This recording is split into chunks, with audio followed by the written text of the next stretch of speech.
Hi అండి. అందరికీ నమస్కారం. Welcome to my channel. ఈ వీడియోలో ప్రభుత్వ పెన్షనర్లకు ఇన్‌కమ్ టాక్స్ కట్టాల్సిన అవసరం లేదండి.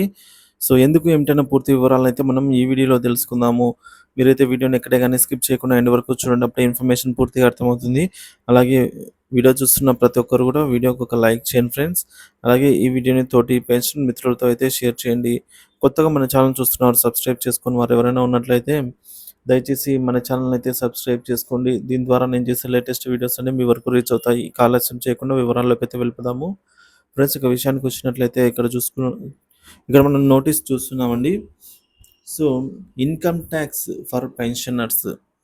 All retired members please initiate A momentary retired pension after regarding after rendering 30 to 36 years of service to government or the department where he worked, and for all his service the department pay him salary, which is of course treated as income and is liable for income tax.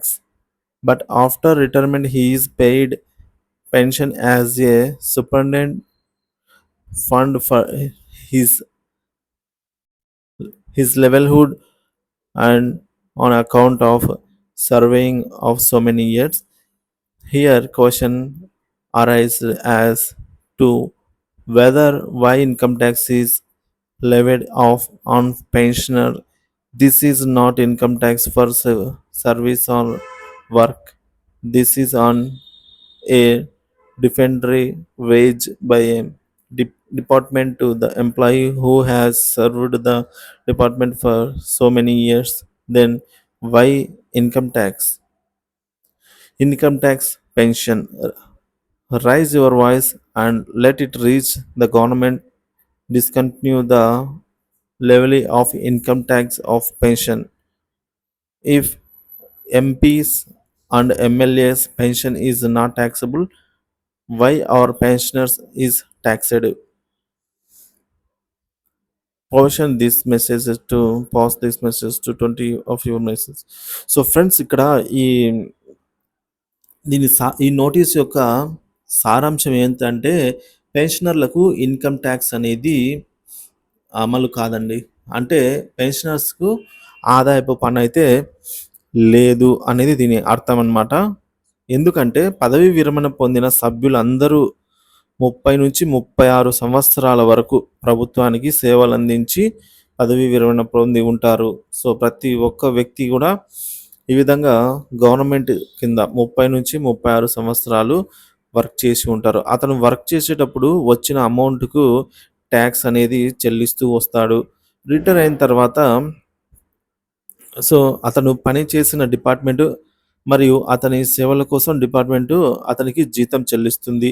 ఇది ఆదాయంగా పరిగణించబడుతుంది మరియు ఆదాయపు పన్నుకు బాధ్యత వహిస్తుంది. So, job చేసేటప్పుడు tax కట్టడం ఆహ్, ఓకే. కానీ పదవి విరమణ తర్వాత అతను చాలా సంవత్సరాలు సేవ చేసినందుకు అతని జీవనోపాధి కోసం ఒక సపరన్యూ సూపరన్యూషన్ ఫండ్‌గా అయితే పెన్షన్ చెల్లిస్తారు. ఈ సూపరన్యూషన్ అంటే మనకు ఈ ఫండ్ అనేది ఏ విధంగా అయితే జీవనోపాధి కోసం అండి. సో, ఇది మనకు ఉద్యోగంలో ఉన్నంత డబ్బులైతే రాదనమాట. జస్ట్ ఏదో తినడానికి సరిపోయేమైన డబ్బులైతే రావడం జరుగుతుందనమాట. సో, ఇక్కడ పెన్షన్‌పై ఆదాయ పన్ను ఎందుకు విధిస్తారు అనే ప్రశ్న తలెత్తుతుంది.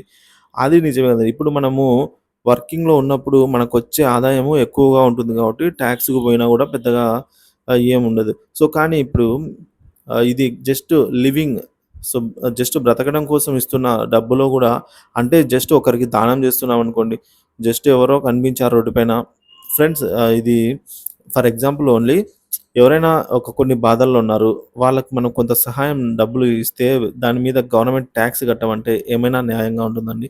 అదే విధంగా అలాంటి సిట్యుయేషన్ కిందకే వస్తుంది కదా! ఇలాంటి ఆదాయ పన్ను ఎందుకు? ఇది ఏ సేవలకు లేదా పనికి వచ్చే ఆదాయం అయితే కాదు గదండీ! ఇప్పుడు మనము ఒక పని జేస్తున్నామంటే ఒక ప్రొడక్టివిటీ ఉంటుంది. సో, అక్కడ ఒక ప్రొడక్టివిటీ మీద ట్యాక్స్ అనేది చెల్లిస్తే ఓకే అది. అది టాక్సబుల్‌గా పరిగణిస్తారు. సో, కానీ ఇది మనకు ఆహ్, జీవనం అంటే ఇంక పని ఏం చేయలేదనమాట. సో, మనకు రావాల్సిన అమౌంట్ జస్ట్ తినడానికి వస్తుంది కాబట్టి దీనికి ఇది ఏ సేవలకు లేదా పని ద్వారా వచ్చే ఆదాయం అయితే కాదు. ఇప్పుడు మనం పని చేయటం లేదు. సో, ఇది పాసివ్ ఇన్‌కమ్ అనమాట.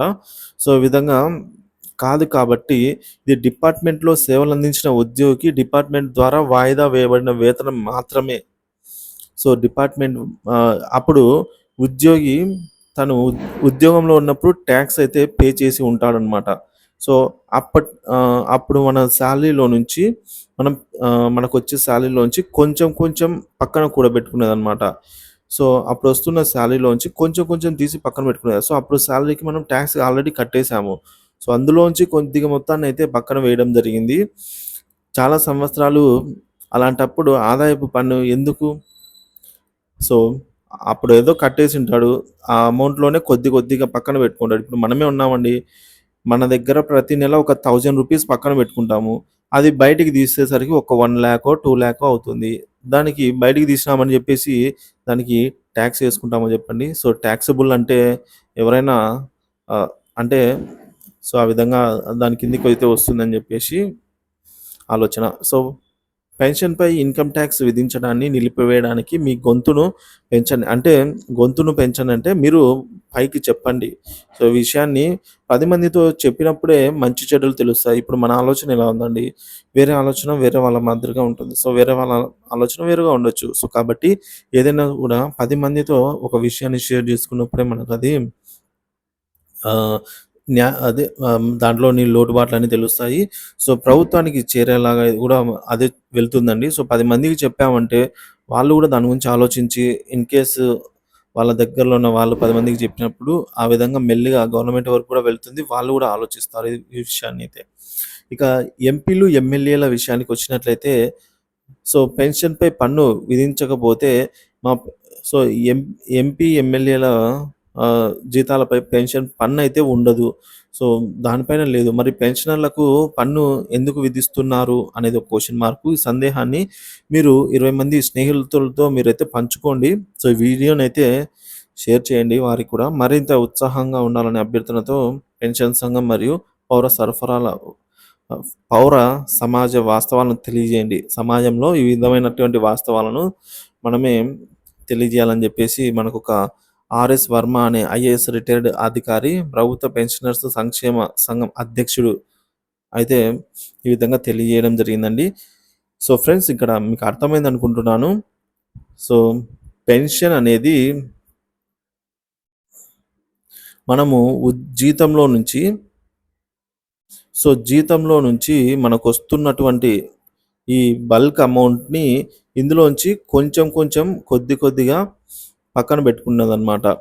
సో, దీనికి టాక్స్ అంటే ఇక్కడ ఆల్రెడీ టాక్స్ ఒకటి కట్టేసుంటాము. దీనికి మళ్ళీ టాక్స్ అంటే పైగా ఇది ఎక్కువ అమౌంట్ గూడా రాదు. తక్కువ అమౌంట్ ఒస్తుంది.